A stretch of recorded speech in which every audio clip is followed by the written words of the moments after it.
السلام عليكم. النهارده ان شاء الله هنتعلم نوع فانكشن جديد كده اسمها ارو فانكشن. الارو فانكشن ديت هي ظهرت في اكم سكريبت. هي ظهرت بس لشويه حاجات كده معينه. فتعالى مثلا نشوف احنا اصلا بتتكتب ازاي. السنتكس بتاعتها عشان نقدر ان احنا نفهم الارو بتتكتب ازاي او بنتعلمها ازاي. اسهل مثال ليها الاكسبريشن فانكشن. لو تفتكروا احنا كنا بنعمل مثلا فانكشن بالشكل ده كده، وكنا بنكتب هنا فانكشن بالشكل ده، وكانت الفانكشن دي بتعمل مثلا اي حاجه كده كونسول دوت لوج هلو مثلا. طيب كنت بقول الفانكشن دي كده بنفس الطريقه، ان انا باجي اقول للراجل ده فانكشن، والفانكشن دي بعمل كول كده، ودي كانت بتشتغل عادي مفيش اي مشكله. طيب كنا قايلين ان اللي هنا الجزء ده كان فاريبل، والفاريبل شايل فانكشن نوعها انومالوس. حلو. طيب انا عايز احول ديت لارو فانكشن. احولها ازاي؟ الارو فانكشن احنا باختصار كده ان انا باجي اشيل كلمه فانكشن دي وباجي احط مكانها علامه الارو. انت ممكن على فكره تقابل اكواد مكتوبه بالشكل اللي انت هتشوفه قدامك ده.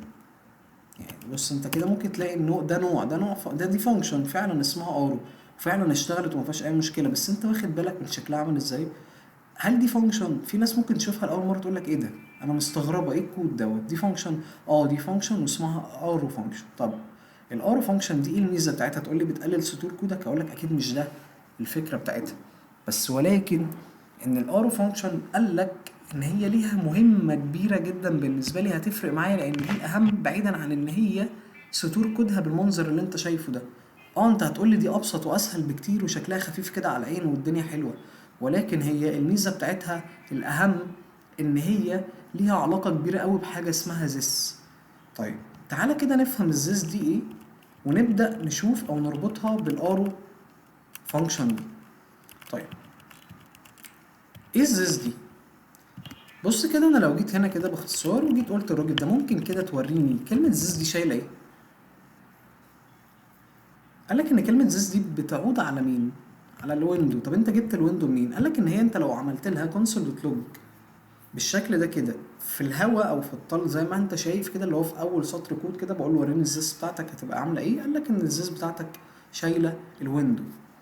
طيب يعني انا كده عرفت ان الزيس لو انا كتبتها بره فالزيس دي بتعود على الويندو، فانا اقدر من عن طريق دوت اقدر اكسس جوه اي ميثود ليها علاقه بالويندو.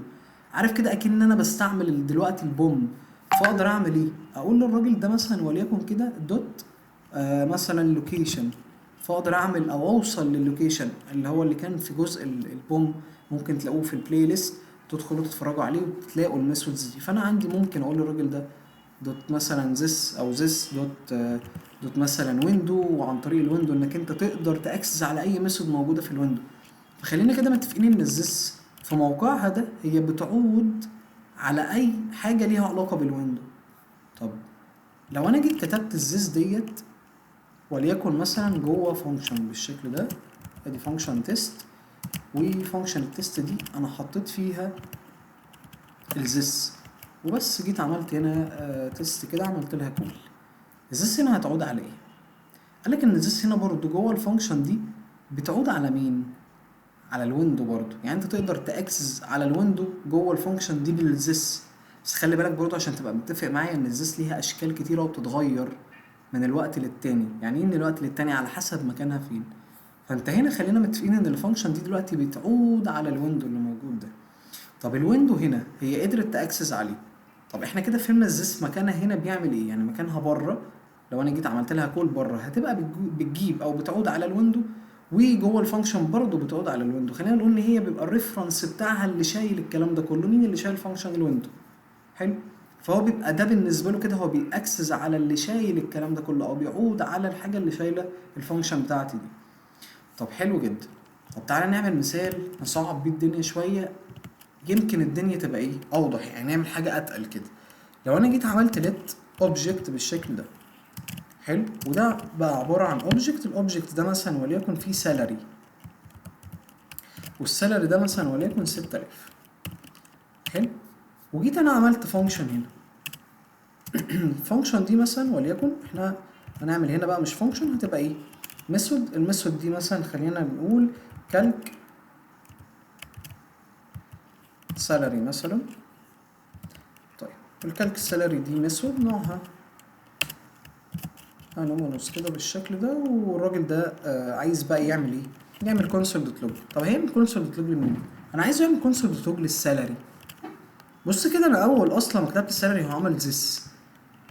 طب تعالى كده نبص لها واحده واحده. تعالى بس الاول نقول الكلام دوت. لو انا عايز اكسس على الكالك سالري دي يبقى لازم اكسس عن طريق الاوبجكت، فاقول له ايه؟ اعمل كول لمين؟ للكالك سالري كده. بص كده الراجل ده هيقول لك ايه؟ قال لك مين السالري دي؟ السالري دي از نوت ديفايند، دي مش متشافه. ليه مش متشافه؟ لان هي سكوب الفانكشن مش شايف الاوبجكت. طب افرض انا عايز اكسس على السالري دي. قال لك الطريقه الوحيده اللي انك انت بتقدر تاكسس بيها على السالري هي الزس. طب ما تيجي كده نشوف الفانكشن دي دلوقتي. لو انا جيت قلت لها هات الزس كده، انت الاول لما كانت الفانكشن بره ايه اللي حصل؟ الفانكشن وهي بره كانت، يعني لما كنا عاملين فانكشن في المثال اللي فوق ده، اللي حصل ايه؟ ان الفانكشن هنا كانت بتعود على الحاجه اللي شايله، او الزيس دي كانت بتعود على الحاجه اللي شايله الفانكشن. فمين اللي كان شايل فانكشن الويندو؟ صح؟ طيب هنا مين اللي شايل الكالك سالري؟ الاوبجكت. فدلوقتي الزيس بتاعتك دي هي ما بقتش بتعود على الويندو، بقت بتعود على الحاجه اللي شايله الفانكشن دي. طب مين دلوقتي اللي شايل الفانكشن؟ هتقول لي الاوبجكت. فكده الزيس دلوقتي بقت شايفه كل البروبرتيز اللي جوه الاوبجكت ده، فتقدر بسهوله جدا ان هي اكنك بتروح تقول له الاوبجكت دوت مثلا سالري. فلا، انا دلوقتي اقدر اقول له ذس دوت السالري، فيبدا يجيب لك السالري كام. حلو. فزي ما انت هتشوف دلوقتي هو جاب لك السالري، او بسهوله قدرت تعمل ايه؟ تاكسس على السالري ده. طب دي حلوه وسهله. طب ما تيجي كده نعمل حاجه حلوه. انا عايز ريتيرن this دوت سالري واضربه في واحد مثلا، وليكن اللي هو 10% او 1%، او ايا كان الضريبه مثلا اللي بتطلع ديت هتكون كام. طيب انا بس عايز اقول للراجل ده يعمل ايه. انا عايزه يطلع لي اوتبوت في الكونسول، فانا هقول له ايه؟ طلع لي الكلام ده كده. فالراجل ده راح عمل ايه؟ هو هنا راح قال لك ان الكالك سالري دي اللي هو الكود رقم 22 دي بتعمل ايه؟ دي بتطلع، بص تعالى نعمل كومنت لده عشان ما تتلخبطوش. الراجل ده قال لك ان هي كام؟ اللي هي ال 10% بتاعتها اللي هي كام؟ 600، اللي هم 600 جنيه. بس انا مش عايز الضريبه دي تكون كده. انا عايز الضريبه دي تكون فانكشن بتحسب هي الضريبه. تيجي تقول لي طب ماشي سهله جدا، انت عايز تعمل ايه؟ اقول له ان انا عايز اعمل فانكشن هنا دي بتحسب التاكسز. طب الفانكشن اللي بتحسب التاكسز دي بقى عايز تعمل فيها ايه؟ قلت له والله الفانكشن اللي انا عايزها بتحسب التاكسز دي، هقول لها وريني كده الكونسول بتاعك ده اللي جواه فيه التاكسز عامله ازاي. يعني انا بص، لو انا جيت هنا كده بقول له التاكسز دي، قلت له وريني كده الزيس اللي عندك. طب احنا عشان نكول الفانكشن دي هاجي اعمل ايه؟ هاجي اعمل كده صح؟ فانا عملت ايه هنا؟ انا بكول الفانكشن اللي اسمها مين؟ اللي اسمها تاكسز. بص كده التاكسز قال لك ايه الراجل ده؟ قال لك لا يا عم الحاج، ده احنا قلنا ان الفانكشن هنا جوه، او الزيس دي جوه الفانكشن بتعود على مين؟ على الويندو. لا بس كده ثانيه عشان ابدا افهم اصلا ايه اللي انت عملته ده. انت منين الزيس هنا كانت بتعود على اللي شايله ده، ومنين دلوقتي هي الزيس جوه الفانكشن دي بقت بتعود على الويندو؟ ازاي قدرت ان هي تتحول كده؟ قال لك ان الزيس بتبدا ان هي تلعب بالداتا اللي معاها دي. يعني ايه الكلام دوت؟ يعني ايه تبدا تتغير اصلا؟ ازاي هنا اكسست على الويندو تاني؟ ليه هنا بتاكسس على الويندو اصلا؟ طيب بتاكسس على الويندو كده باختصار لان السكوب بتاع الفانكشن ده زي ما احنا شرحنا ان هي جوه الفانكشن العاديه اللي بالمنظر ده، هي بتعمل ايه؟ بتكون شايفه الويندو. فبسهوله كده الكالك سالري هنا هي دي بروبرتي جوه مين؟ جوه الاوبجكت صح؟ فانت لما بتيجي تشوف الزس عنده هنا هي بيعود على البيرنت بتاعه اللي شايل الكالك سالري. طب مين البيرنت اللي شايل الفانكشن دي؟ قال لك مش الكالك سالري بقى، ده الويندو. ليه؟ لان الزس جوه الفانكشن العاديه بتبدا ان هي تكون شايفه الويندو بس. فحضرتك باختصار كده لو جيت قلت له هنا وريني الزس دوت السالري، الراجل ده هيقول لك ان انا ما عنديش حاجه اسمها سالري. ليه السالري ده؟ هيقول لك undefined، لان انا باكسس على الويندو نفسه. فهنا هو مش هيقدر يشوف السالري. هتيجي تقول لي طيب افرض انا عايز العمليه الحسابيه دي، الراجل ده هيجيب لي مين؟ هيجيب لي السالري ويضربه لي في اللي هي الضريبه مثلا التاكسس دي، وبدل ما انا كنت بكتبها 1% هنا، لا ده انا هكول هنا مين؟ التاكسز نفسها دي عمليه بقى حسابيه تانية، هتعمل العمليه الحسابيه بتاعتها دي وتبدا ان هي تعمل ايه، تطلع لي المبلغ كله بعد ما انا هخصم منه او اطرح منه الايه، الضريبه يعني. طب جميل جدا ماشي. طب احنا عايزين نعمل ايه هنا؟ احنا عايزين نعمل هنا كده العمليه اللي هتعمل او هتحسب التاكسز دي. طب ما هي هتجيبها منين؟ المفروض ان انا اقدر اكسس على السالري عشان اقدر اجيب منه القيمه المضافه، فاقدر اطرح منه الضريبه، او مثلا اجيب منه الضريبه عشان اقدر اطرح منه الضريبه زي ما احنا هنشوف كده. والراجل ده طلع نان، ده طبيعي. طيب لان هي هنا بانديفايند فالدنيا باظت يعني. حلو. طيب فانا عايز هنا في التاكسز اكسس على السالري اللي موجوده دي. طيب تعالى كده نفكر فيها واحده واحده. انا لما جيت هنا عملت كونسول دوت لوج للزس، الزس هنا كانت بتعود على مين؟ على الاوبجكت صح؟ فقدرت ان هي تاكسس على الاوبجكت. خلاص احنا ممكن نعمل حركه، يعني خلينا نقول كده ان احنا نضحك عليه. طب هضحك عليه ازاي؟ اقول له والله يا عم الحاج انت ممكن تعمل ليت اكس ايكوال الزس. فدلوقتي الاكس او الزس دي بقت جلوبال جوه السكوب دوت صح؟ بقت جلوبال جوه السكوب ده، بقت فاريبل جلوبال. فاقدر هنا ممكن اقول للراجل ده بقى ايه؟ بص كده، انا مش عايز ايه؟ اعمل كونسول دوت لوج للزس، لا لا لا لا، انا عايز اعمل كونسول دوت لوج للاكس. فبقت هي كمان بتاكسس على مين؟ بمعنى صح كده ان انا قدرت اضحك عليه واخلي الزيز بتاعتي اللي كانت جوه الفانكشن دي اقدر اكسس عليها عن طريق ان انا حطيتها في فاريبل، فالفاريبل ده الفانكشن تقدر تاكسس عليه فيبقى شايف الاوبجكت نفسه. طب حلو جدا. فدلوقتي انا اقدر اقول للراجل ده بقى ايه؟ ريتيرن كده الاكس دوت السالري، لان الاكس دلوقتي بقت بتعود على مين؟ على الاوبجكت نفسه، بقت هي شايله مين؟ شايله الراجل اللي فوق ده. طب وبعدين بعد ما انت عايز تعمل الكلام اللي انت بتقول عليه دوت، قلت له بس بقى انت هتيجي تقوم عامل ايه؟ ضارب لي الكلام ده في الضريبه مثلا اللي هي ال1% دي. فالراجل ده دلوقتي بص، يعني انت لو بصيت كده هنا الراجل ده عمل ايه؟ خد الضريبه حلو، او الرقم اللي رجع من هنا بدأ بقى يدخل في الزيز دوت سالري يعمل ايه؟ يطرح منه الضريبه دي. طب ماشي، يعني اتمنى كده تكون الدنيا وضحت شويه. فانا هنا بمعنى صح كده قدرت هندلها. طب ده ايه علاقته اصلا باللي احنا كنا بنشرحه من شويه؟ يعني انت انا عرفت الزيز دلوقتي بقت عامله ازاي وكل في حته مكانها عامل ازاي، ولكن برضو ايه علاقه ده بالارو فانكشن اللي انت بتشرحه فوق؟ قال لك ما هي الارو فانكشن هي ما ظهرتش بس عشان السنتكس بتاعتها زي ما انت شايف كده وان هي شكلها حلو وبتاع، لا. قال لك هي عندها ميزه تانية احسن بكتير من ده.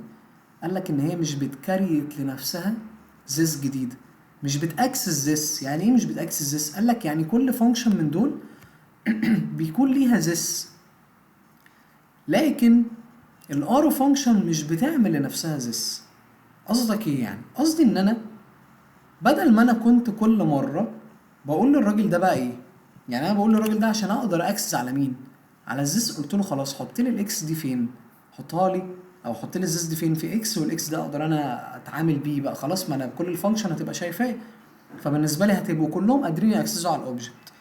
طيب امال بقى ايه بقى اللي انت بتقوله دوت؟